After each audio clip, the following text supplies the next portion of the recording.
Asmii tana namni qabu maal nyaata? Maal irraa fagaata? Wanni inni nyaanne hoo? Isiin tun osoo hin bahu ijoollee ni qabatti. Akka ajaa'ibaa wal qabatti. Assalaamu alaikum warahmatullahi wabarakatuh. Asmii tanaa fi sombii hojii wal qabata.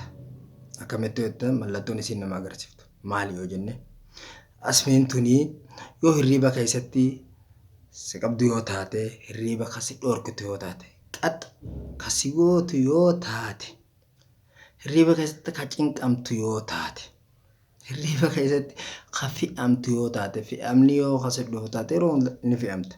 Isiin tun takkaa'u hancufti hedduun sirraa baati yoo taate isiin tuni wanta ajju wal qabatti sombaa wajji wal qabatti waan hafuura isa kukkuttuuf jechuudha.